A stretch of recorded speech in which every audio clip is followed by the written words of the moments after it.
Marlène et Jean-Claude sommes très heureux de te présenter une émission très spéciale afin de comprendre les faits d'actualité.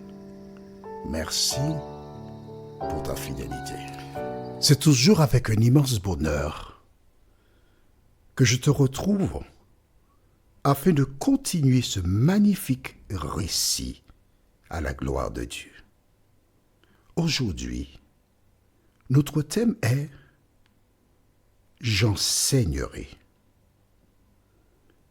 Nous avons deux références bibliques. La première, c'est Psaume 51, versets 14 et 15. Psaume 51, versets 14 et 15. Et Marc 5, versets 18 à 20. Marc 5, versets 18 à 20. Juste avant, prions. Notre Seigneur et notre Dieu, nous revenons vers toi encore, car ce récit est magnifique. Il nous informe que le Saint-Esprit a toujours été sur la terre. Et quand Jésus s'est en allé, il revint pour remplir ce ministère que nous connaissons aujourd'hui. Alors que nous avons la parole, cet esprit, merci de continuer de nous éclairer. Au nom de Jésus pour ta gloire éternelle. Amen. Au cas où tu ne savais pas, la Bible est un ouvrage inspiré de Dieu. La Bible est là pour notre instruction. Et aujourd'hui, nous verrons comment le Dieu de l'Ancien Testament, qui inspira David, est le même du Nouveau Testament. Prenons nos Bibles sans tarder au livre de Psaume chapitre 51. Tu as trouvé? Rappelle-toi, nous avons vu précédemment David qui disait « Ne me rejette pas loin de ta face, ne me retire pas ton Esprit Saint. » Donc, si les gens te disent que le Saint-Esprit n'était pas sur terre avant, dis-leur d'aller lire la Bible. Et c'est pourquoi que je t'invite à faire comme moi. Chaque année, je lis la Bible dans sa totalité. C'est pourquoi on ne peut pas me tromper, parce que je connais la parole. Or, il faut connaître la parole pour être sauvé. Nous lisons à partir du verset 14. « Rends-moi la joie de ton salut. » Quand David fait cette déclaration, en quelque part, il est en train de nous dire qu'à cause du péché, il avait perdu la joie du salut. Il n'était pas bien.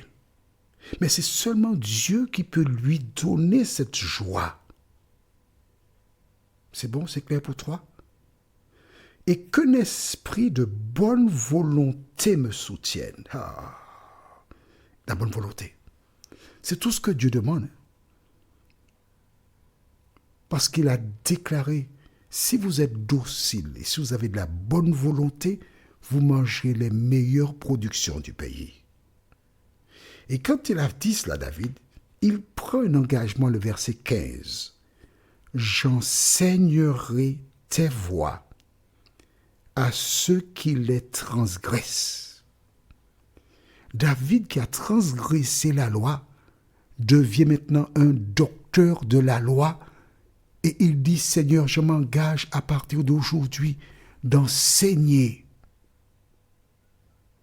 la loi. C'est pas ça qu'il a? Mais oui, j'enseignerai tes voies à ceux qui les transgressent. Les voies de Dieu. Comment? Et la suite, et les pécheurs reviendront à toi. Amen. Amen. David s'est engagé pour être un ministre de l'Évangile. Ce qu'on pourrait appeler aujourd'hui un prêtre ou un pasteur. Comment fera-t-il pour enseigner? Convaincre les gens afin d'aider celles et ceux qui ont lâché la main de Dieu à revenir à lui. Réfléchis, donne-moi la réponse. J'enseignerai tes voies à ceux qui les transgressent, et les pécheurs reviendront à toi. Pas les pécheurs pourraient revenir. Il est formel, les pécheurs reviendront à toi. Je m'engage à mener une démarche auprès de toutes celles et ceux qui sont loin de Dieu pour les ramener à l'Éternel. C'est ça le pardon. Toi qui m'écoutes, que fais-tu? Tu connais des membres de ta communauté ou même en dehors de ta communauté qui sont passés par des moments difficiles, qui ont lâché la main de Dieu. Ils sont retournés à leurs mauvaises habitudes du passé. Tu les vois, que fais-tu? David dit, j'enseignerai tes voies à ceux qui les transgressent. Pas membres de sa communauté seulement, non, mais tous ceux qui transgressent les voies de Dieu, je vais leur enseigner. Et quoi? Conclusion, les pécheurs reviendront à toi. J'ai la certitude. Comment penses-tu que David se prendra pour réaliser cette promesse? Je te laisse réfléchir. Les nouveaux, vous êtes exemptés, d'accord? Vous n'allez pas trouver. Ce n'est pas facile pour les nouveaux. Mais les anciens ont la réponse. Alors je demande aux anciens de fermer leurs oreilles et aux nouveaux d'écouter attentivement. Ne trichez pas les anciens. Hein? Allons dans le livre de Marc chapitre 5. Marc chapitre 5. La Bible est un bel ouvrage, mais il faut lire la Bible. Je prépare personnellement les audios, les références. C'est parce que je les connais. Je les connais pourquoi? Parce que je lis la Bible.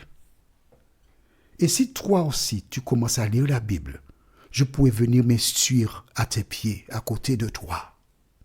Jésus arriva dans un lieu qui s'appelle Gadara. Alors, je t'invite à lire tout le chapitre, ce sera intéressant jusque-là. Et à son arrivée, il y a un homme qui était possédé de démons. Quand Jésus posa le pied sur la terre ferme, l'homme possédé qui vivait dans les sépulcres était nu, avec des chaînes qu'il avait pétées. Il s'était libéré. Il est venu se prosterner devant Jésus. Et Jésus dit à cet homme, au démon qui était dans l'homme, sors de cet homme. Et le démon a dit, non, je ne veux pas sortir. Je t'ai dit de sortir. Comment tu t'appelles? Il m'appelle Légion, parce que nous sommes plusieurs. Et Jésus ordonna et le démon sortit. Après avoir négocié, à savoir, il demanda à Jésus l'autorisation d'entrer dans des porcs, des cochons qu'il y avait là. Ils étaient à peu près 2000. Et Jésus, pour sauver un homme possédé, leur donna l'autorisation. Ils entrèrent dans les porcs et les porcs tombèrent dans la mer et tous les porcs furent tués, tous noyés. Mon ami, lorsque le démon prend le contrôle de quelqu'un, ce n'est pas pour jouer. La finalité, c'est pour tuer. Et parce qu'il avait obtenu, je dis il, mais ils étaient plusieurs, obtenu de Jésus l'autorisation, ils sont entrés dans les cochons et tous les cochons sont morts. Ne joue pas avec le diable. Il ne faut pas que ton corps soit une habitation de démons. Les gens qui les faisaient paix sont partis. Ils ont commencé à crier dans toutes les rues. Les cochons sont morts noyés. Les cochons sont morts noyés. Les cochons sont morts noyés. Et les gens descendirent. Ils regardèrent. Le propriétaire des porcs regardait. Tous les cochons étaient face en l'air. Morts. Alors ils allèrent vers ceux qui faisaient paître les cochons. Mais qu'est-ce qui s'est passé ici? Ah, nous ne savons pas, mais le monsieur qui est là, X a été vers lui, il s'est mis à genoux devant lui, ils ont parlé, je ne sais pas qu'est-ce qui s'est passé. Les cochons ont perdu la tête et puis ils sont tombés dans la mer, ils sont morts noyés. Ils ont été vers l'homme, ils l'ont regardé. Un homme qui était toujours nu, avec un langage incohérent. Ils l'ont vu assis près de Jésus, tranquille, paisible. Ils ont réfléchi un court instant. Ils ont dit, waouh, pour délivrer cet homme-là, on a perdu 2000 cochons. Non, non, non, cet homme-là est un danger pour nous. Notre économie va couler. La Bible déclare qu'il faut quoi? On va, pour que tu comprennes mieux, on va aller dans Marc 5, au verset 16 et suivant. Ceux qui avaient vu ce qui s'était passé le racontèrent ce qui était arrivé au démoniaque et au pourceau. Alors ils se mirent à supplier Jésus de quitter leur territoire. Non, non, non, non, non, on ne veut pas de toi ici. Va-t'en. Un petit moment, tu arrives à l'appel de 2000 cochons. Non, non. Même si cet homme-là a été guéri, délivré, on ne veut pas de toi ici. Aujourd'hui, dans beaucoup de demeures, dans beaucoup de pays, les gens vénèrent le diable et déclarent à Jésus, nous ne voulons pas de toi. Lors des... D'accord, non, je ne vais pas le dire. Tu as vu la cérémonie d'ouverture des Jeux Olympiques? Bon, eh bien, si tu as vu, tu devrais comprendre. Lisons la suite, verset 18. Comme on a dit à Jésus de partir, maman, verset 18. Comme il montait dans la barque, celui qui avait été démoniaque lui demanda la permission de rester avec lui. Jésus ne le lui permit pas, mais il lui dit, va dans ta maison, vers les tiens, et raconte-leur tout ce que le Seigneur t'a fait, et comment il a eu pitié de toi. Il s'en alla et se mit à publier dans la Décapole tout ce que Jésus avait fait pour lui, et tous furent dans l'étonnement. Est-ce que tu as compris? Quand David s'est engagé, on va retourner. Oui, on n'est pas précis, il faut connaître la parole, comprendre. On retourne dans Psaume 51, au verset 15. J'enseignerai tes voies à ceux qui les transgressent, et les pécheurs reviendront à toi. David s'est engagé pour partir. Et toutes les personnes qui se trouvent en difficulté, il dit, Seigneur, j'irai raconter ce que tu as fait pour moi. Et les personnes qui m'entendront comprendront et reviendront à toi. Quand Jésus vint des siècles plus tard, il dit à cet homme, va dans ta maison, vers les tiens, raconte-leur ce que le Seigneur a fait pour toi. Quand tu as accepté Jésus pour sauveur personnel, quand tu as demandé pardon pour tes péchés, quand il a fait de toi une nouvelle créature, ton devoir c'est de faire comme David, comme cet homme, raconter ce que le Seigneur a fait pour toi et comment il a transformé ta vie. Attention, il y a certaines choses que tu ne pourras pas dire publiquement, mais les personnes qui te connaissent ou qui t'ont connu dans un certain domaine et qui voient la transformation, ces personnes reviendront à Jésus de Nazareth. Prions, notre Seigneur et notre Dieu. Aujourd'hui, toutes les personnes qui disent être des chrétiennes, ces personnes savent qu'une personne qui a été libérée, une personne qui a été pardonnée, comme ce fut le cas pour David, a le devoir d'aller vers les autres et leur enseigner la marche à suivre et être un modèle pour ces personnes. Merci Seigneur de continuer de nous éclairer.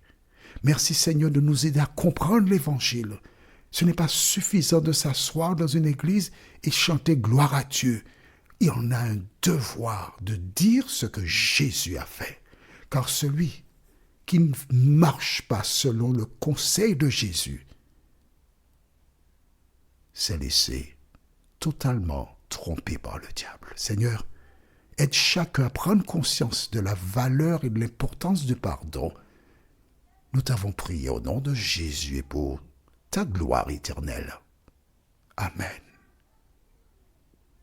Mon ami, si Jésus t'a délivré, tu as le devoir de dire ce qu'il a fait pour toi et permettre aux pécheurs de revenir à Dieu.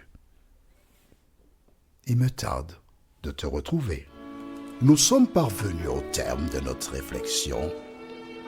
Si d'aventure tu as une question, il te suffit d'envoyer un message par le biais de WhatsApp au numéro suivant, plus 596 696 88 93 93. Et alors Jean-Claude, moi, je me ferai un réel plaisir de répondre à ta question.